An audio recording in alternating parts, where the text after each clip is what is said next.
Hello and welcome to Imagine Amazing, Oregon HFMA's podcast with its current president. Yes, welcome everybody. We're so pleased to have you join us. We love our listeners and followers, and we promise to continue to bring you relevant information in these podcasts. And speaking of important information, in this episode, we're joined by two powerhouse healthcare systems in the state of Oregon, Legacy Health and OHSU, discussing trends and their enterprise initiatives. As this is the President's podcast, we are joined today by Oregon HFMA's 2020 through 2022 Chapter President Tammie Coon, who will be providing us with important chapter updates and healthcare trends in Oregon. Tammie, thank you for your leadership. We are always so happy to have you join us. Thank you. I'm always happy to be a part of this podcast. And as a reminder to our listeners, this podcast is available on all popular podcast platforms and is now viewable on Oregon HFMA's YouTube channel. To watch the podcast, pop some popcorn, go to YouTube, type in Oregon HFMA Imagine Amazing, click on the desired episode, and sit back and enjoy. I'm one of your hosts, Jeff Johnson. And I'm the other host, Kelly Smith. Today's episode of Imagine Amazing is sponsored and made possible by one of Oregon HFMA's diamond sponsors, Centauri Health Solutions. Centauri Health is a healthcare technology and services company driven by its desire to make the healthcare system work better for its clients and to provide compassionate support for individuals in need. Their analytics-powered software enables hospitals and health plans, Medicare, Medicaid, Exchange, and Commercial, to manage their variable revenue through a custom-built workflow platform, while Centauri's tailored support of their patients and members provides them with access to life-enhancing benefits. Thank you so much, Centauri Health Solutions, for your support of the chapter and for this podcast. Tammie Coon, thank you for being with us again on this new episode of Imagine Amazing. I know that you work hard with all of the remarkable Oregon HFMA volunteers to bring the best information and education to all Oregon HFMA members. Thank you, Jeff. I am happy to join you and Kelly. And there is a lot that is happening in healthcare today, almost daily. And I'm grateful to have this platform to be able to talk about those topics. Tammie, you do such a great job being engaged with the chapter. We're so appreciative that you continue to bring us some really, really good information. We're also very much aware of how much Oregon, Washington, and California tend to mimic each other in state policies. And so we understand that there's a new California healthcare bill that you wanted to discuss today with our listeners that could very well make its way to Oregon policy. Yeah, Kelly. So there is a new assembly bill, the AB 1020, that was signed into law October of 2021 by the California governor. So for the most part, this bill had the look and feel of the mandate of the charity policies that is appropriate levels for all the hospitals. Since most hospitals were already working on that, they kind of maybe ignored the elements built into the healthcare bill that went into effect on January 1st of 2022. Wow. Signed into law in October and less than 3 months to prepare for all those healthcare systems. No wonder it caught them off guard, Tammie. I would have been caught off guard.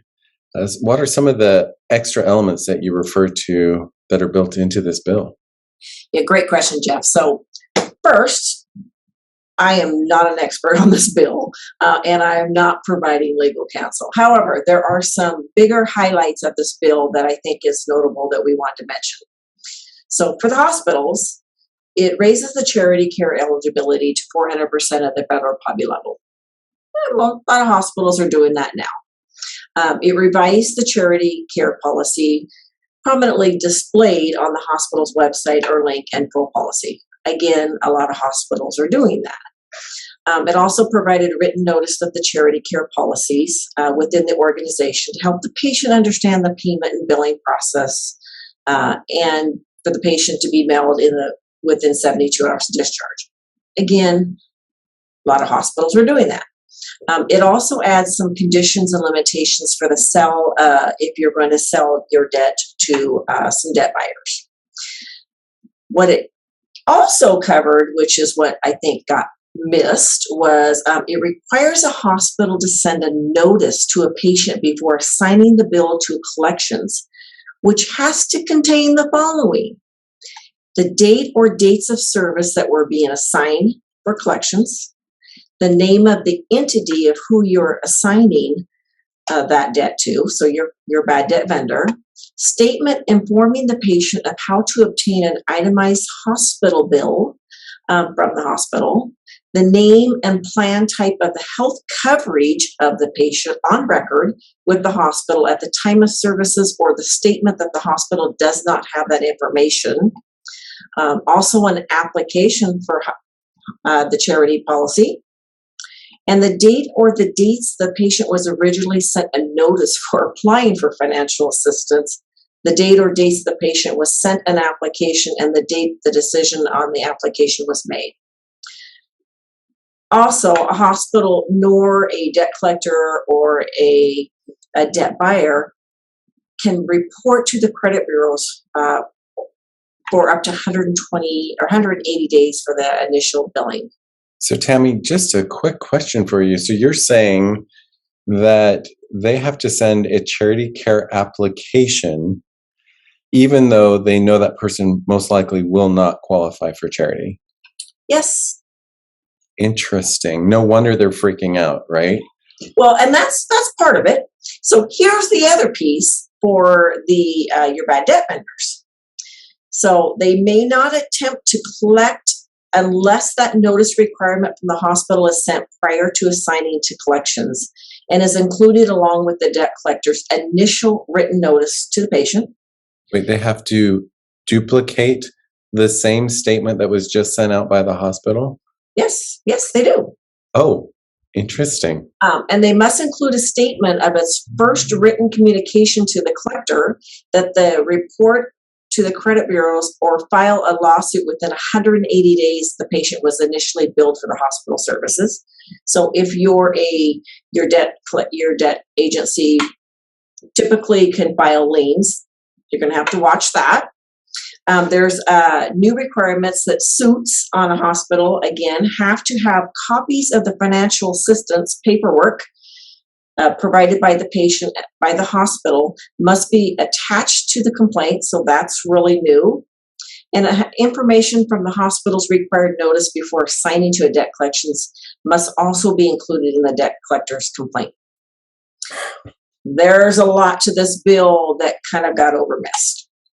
Wow, Tammy, I admit it's the first time I'm actually hearing about this, and probably because it's California policy, but it definitely sounds like a tremendous amount of administrative work for both the providers and the debt collectors, and an awful lot of coordination that has to happen to make sure that you are able to be compliant. And we all know that that is very difficult to operationalize. And I'm sure that there's many healthcare systems scrambling to try and make sure that they are able to incorporate the additional amount of work that's going to be required, but also can imagine this would incur some expense for revenue cycle. If this hit Oregon, I think it would have a huge impact. So hopefully everybody's watching closely and making sure that we're working with our correct state representatives to get them engaged. So if listeners want to know more about it, then I think we should be looking for information in our search browsers and searching for California AB 1020. That's great advice, Kelly. And Tammy, thank you for explaining everything. Yeah, so much trending always in healthcare. That's the way I feel, right? And I was speaking with a couple of California hospitals, and they were actually saying they were so focused on the no surprise billing, which is also a mandate, that when they saw this, they really just saw the charity part and kind of ignored it altogether. And now they are scrambling because they cannot get their accounts to any of their bad debt vendors to be worked, because they would be out of compliance and would create a lawsuit against the hospital and against their vendor. So, like you said, always important to be watching, right, Kelly? Right. And also just thinking too, for the providers, we have enough to keep ourselves busy with our own regulations. And so to also at the same time have to be thinking about what could be coming as we prepare from other states' experiences is important to keep in mind. So I'm glad you brought it up today. Thank you.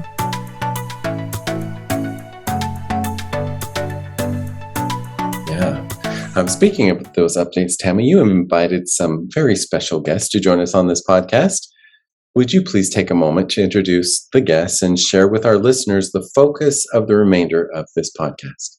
Yes, so I'm very interested in today's podcast. So HFMA gives organizations an opportunity to purchase enterprise memberships that really allows their employees the benefits of HFMA membership. So some of those perks include networking, certifications, and really healthcare news that they might not be able to obtain. So today I have two Oregon HFMA's larger enterprise members, so Legacy Health and OHSU, and I invited these two guests to join us. So it's Amanda Gordon Delos Reyes, and she is the Senior Director Revenue Cycle of Legacy Health and currently serving as the Oregon HFMA board member.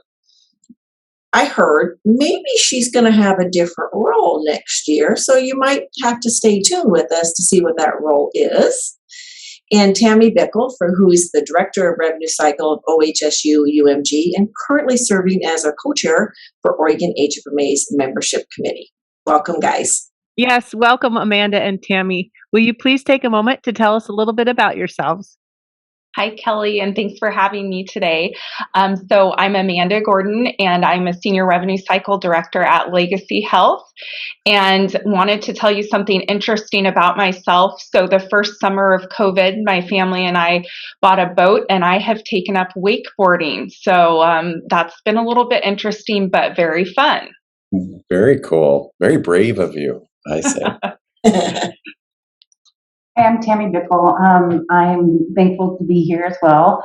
I am the Director of Professional Billing and Coding for Oregon Health and Sciences University in Portland. I've been a member of HFMA and I've served in many roles, networking, sponsorship, and most recently membership since 2014. So I've been here about 8 years and enjoy being part of this membership. Yes, so nice to have you guys back on our podcast. I know you've joined us before, and you guys are fantastic. So thank you for being here today. And to start, we do have a couple of questions for you, specifically focused on those enterprise membership roles that are out there and the impact on your organization. So the very first question we have is, how are you engaging with other employees of your organization and educating them on their HFMA membership? So at Legacy, we're newer members with providing access to all of our team that would like to sign up and encouraging that. But one of the real values has been some of the online education. And so we're new since COVID began, and some of our in-person education we were no longer able to do. And we're really scrambling, trying to determine how we would provide additional education that was typically in person that we didn't necessarily have recorded and that type of thing. And so the education that's available online has been able to supplement and has actually been really great. And then we've transitioned to using it more too intermittently for folks that are having trouble with certain aspects of revenue cycle.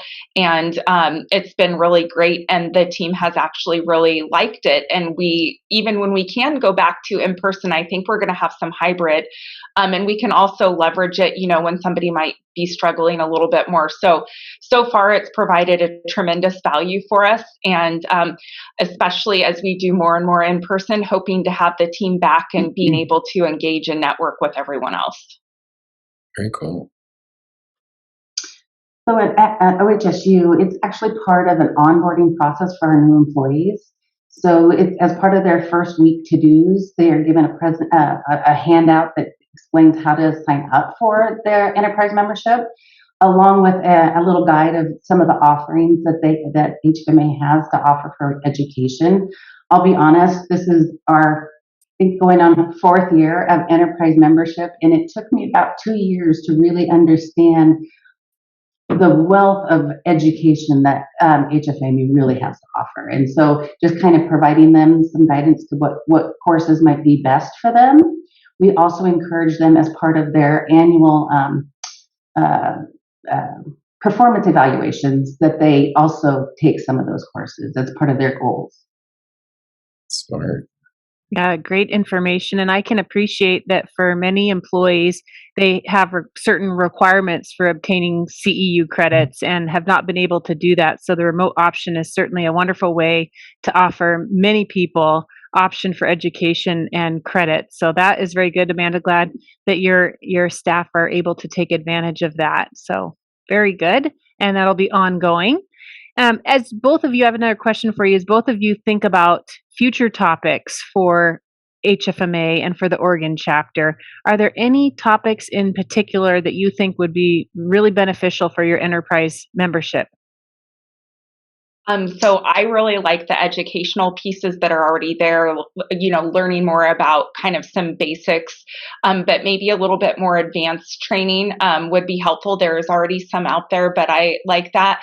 I think one of the things that is, still a challenge, our revenue cycle was not largely remote prior to the pandemic, and we've been successful, but now, our future state is most of us are going to be remote. And I think maybe some courses on, how to prioritize your work and things like that that are more kind of not so much into the nitty gritty of how the rev cycle functions, but how to prioritize your day and how to stay engaged with your colleagues and things like that, I think is really cool. And even if there's some type of gamification to keep folks engaged, what some of those ideas might be for kind of supervisor and managerial level positions.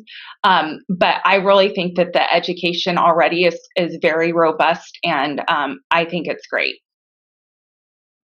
I couldn't agree more. I think, having some of those real life tools or education about tools, Excel, Word, resume writing, those are the things that I think are so valuable to, the people who are in the day to day doing the work functions. I think those are so valuable.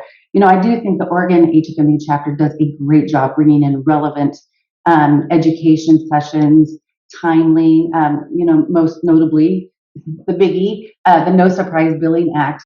We talked about it at our Oregon October conference, and we realized that there are so many moving parts that we did kind of create a subgroup with other organizations to talk about what each individual organization is doing, and that's been so helpful. But even also our business partners, like our business partners have created webinars and sent them to us just so everybody can understand that giant beast that hit us on 1/1. So I think HFMA is doing a great job with education. Well, that's great feedback. And it's interesting, Amanda, you talk about working from home. I was at another chapter and they were just talking about how hard it's been with people working remotely to hit some of their KPIs and hold their people responsible. I know that's not a question that we prepped you for, but just curious what your experience has been so far with the remote work and being able to manage to some of those KPIs. Has your organization has it just been flawless and you're just still hitting all those numbers, maybe even higher? Or have you seen an impact on understanding how to lead your teams while being remote? Just curious. Sure. So, I mean, it's been a little bit of trial and error because all of a sudden it was like pack up and go home. And some people just hadn't done that before. But I think that we've leveraged a lot of technology to be able to help us continue to meet KPIs and really worked with individual team members that were struggling and just being open, especially and understanding at first about what some of the challenges would be and then working around those things. We are an Epic shop and for our professional and hospital services, and we are currently Cerner for lab, but migrating to Epic. And there's a lot of productivity reports that are available within Epic that we've been able to utilize. And so managers meet with the team members; they know what's expected of them, and then review those items. Of course, if we see long periods of time where somebody should be logged into work or they're not available and those type of things, we've addressed those performance issues. But I can say that they've been a lot less than I thought we might actually have. And some people at first were really reluctant to go home. They really craved the interaction with others. And we found some really creative ways of keeping people engaged with each other and, hosting happy hours or doing craft projects during the holidays and things like that. So I think keeping everybody engaged has helped, us continue to hit our KPIs. I can say that some people are actually much more effective at home, and some people are about the same. And the folks that have been a little bit less effective, we've continued to work with them to bring them up to where they need to be. That's awesome. That's great to hear. What about OHSU, Tammy? Yeah, at OHSU, we honestly had been remote working for some time. We had very few positions that weren't allowed to work from home. And so the folks that were in the office are the folks that really wanted to be in the office, minus, I think we have 7 people who have just paper-laden desks that we couldn't get them home. And so we had 14,000 square feet of 7 people in an office building. Our KPIs haven't been impacted mostly because we've been working remotely. I think, we had several people who live alone, and their work was their only form of interaction with people, or, most interaction with people. And I think just being able to make sure that you touch base with them, making sure their mental health was good. It did surprise me, though, that when we started opening back up in the summer, we said, okay, anybody who wants to go back into the office can go back into the office. And those people that didn't want to work from home and lived alone were like, no, we're good. We're good from home now. So that's been my biggest concern as it relates to remote working. Yeah, that's a great point. And thank you both for answering that question. Yeah, I do have another question, though, that is important. I understand there is an enterprise conference happening for Oregon HFMA members on February 17th, 2022 at the World Forestry Center in Portland, where there's going to be some amazing education.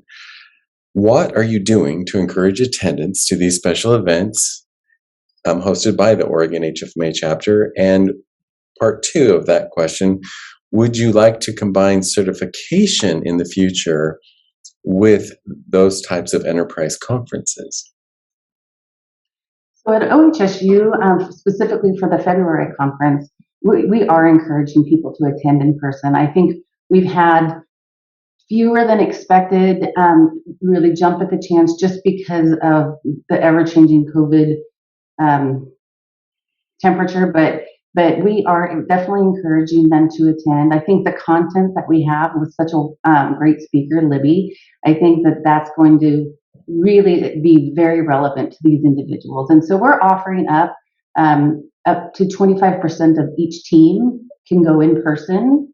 Oh. And they can, even beyond the in person, the whole team is entitled to attend in the virtual world, because they're just not comfortable with attending in person, but they also can multitask at work as well. So I think that we're doing a great job of promoting it anyway, and we're hoping to see more attendance or more people signed up for it.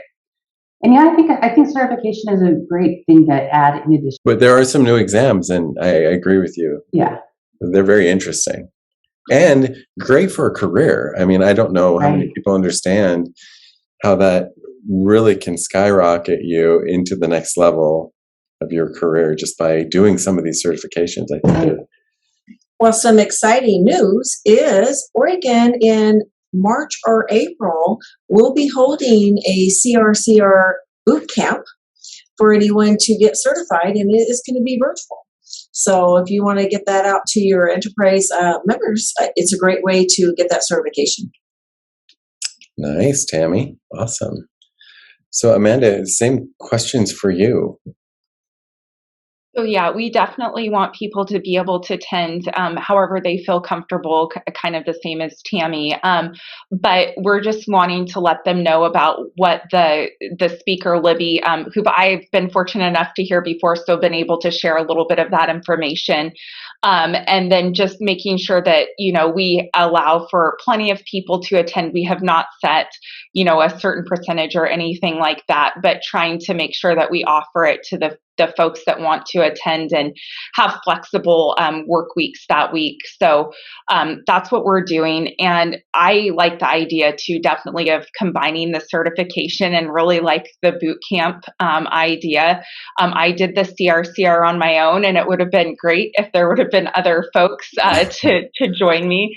But I think that's good. And I think that would also draw a lot more folks to attend some of the meetings in person when they are planning to become certified. So I think it'd be beneficial for sure. That's so good. And Amanda, the topic for Libby's presentation, it's a whole one-day workshop, is thriving in times of change. And I know you mentioned earlier that one of the things that you felt like would be really good for your enterprise members was how to prioritize work. And her very first session, she's breaking it out into 4 90-minute sessions to take place over the day. And the first session is managing your time. So I think a great tool for employees to come and listen in on that. And I think that whether you are in a state where you're tired and this feels exhausting since we've been in this state for so long, or you're trying to remain positive and optimistic that times are changing, I think either way, Libby's going to speak very well to both of those audiences. So we really hope folks take time really to invest in themselves and participate in the conference event. And again, we really do hope folks feel like they can attend however they feel most comfortable. So whether that's virtually or in person, we encourage both. So really appreciate both of you reaching out to your enterprise members and encouraging them to come to the conference in February.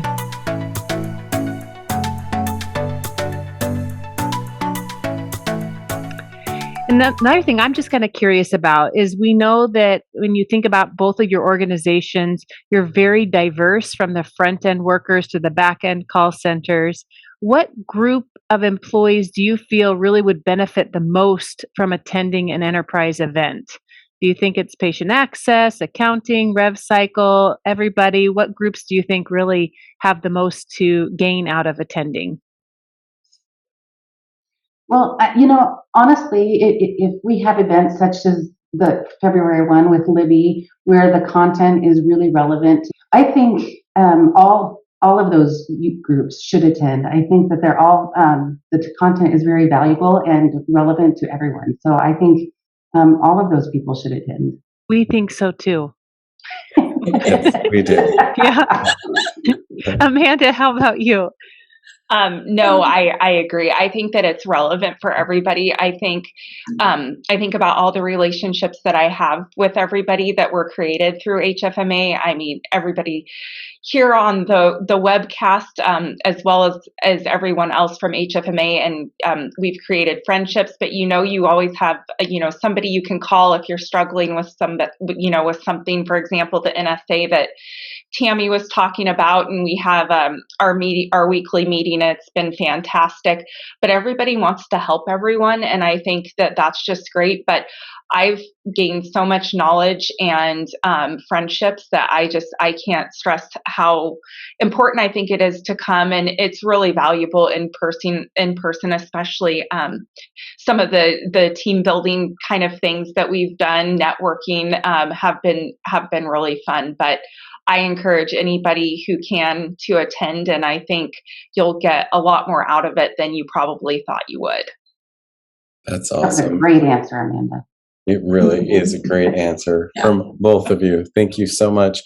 And in regards to the Enterprise Conference, Tammy, I do understand that it's not just strictly Enterprise, that other members wanting to attend are welcome to attend that event as well. Is that a true or false statement?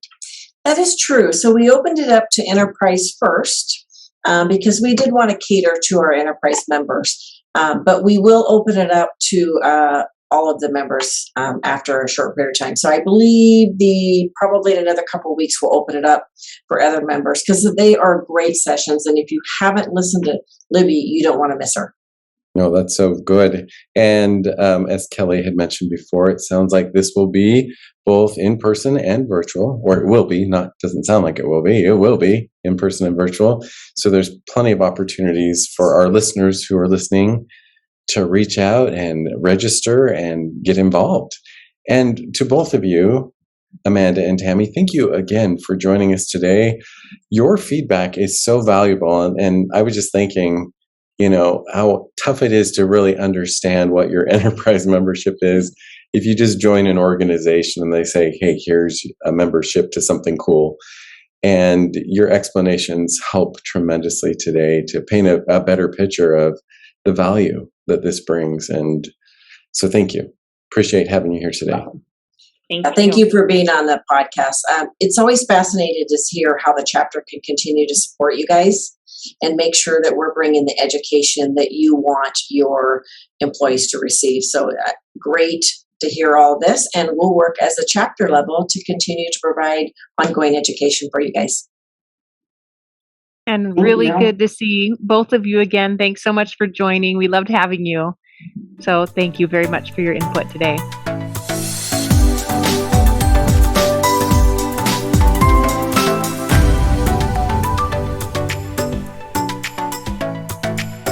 And Tammy, would you like to provide any other chapter updates you think our listeners would like to hear today? So yes, Kelly, thanks for asking. So we have a lot going on for our members. We have our winter conference in Portland that we just got done talking about, February 17th. Details and registration is going to be posted on our website. It is a hybrid, so it's in person or virtual. Most of us will be in person, so we hope to see you there. So pick your comfort level, join us either way. And to register, you can go to www.OregonHFMA.org. And you also want to pay special attention to the chapter's annual conference happening at Salishan at the Oregon coast. And that is going to be May 18th through the 19th of 2022, and you don't want to miss that. I love that. See, right there. That is why membership in Oregon HFMA is so powerful. There's always a lot going on, amazing conference opportunities for anyone who's interested. I'm going to be at that February event in Portland, so it's going to be awesome. I can't wait. I can't wait either. I'm registered for both events too, so very excited to see folks in person at the February conference. I hope that everyone listening to today's podcast can take advantage of the information that we've shared and join us in upcoming conferences. And also, really, again, wants to thank everybody for joining us today on this podcast. We extend our warmest wishes to all the Oregon HFMA members and want to give a shout out to our amazing healthcare heroes who continue to work at making our lives healthier and happier. Thank you, everyone. This episode of Imagine Amazing is brought to you today by Centauri Health Solutions. To learn more about Centauri Health, please visit www.centaurihs.com. Thank you, Centauri Health. This podcast is available on Apple Podcasts, Google Play, iHeartRadio, and all other popular podcast platforms, as well as YouTube. Please find us, like us, and follow us for exciting content in 2022. Also, to learn more about Oregon HFMA, please visit us at www.oregonhfma.org.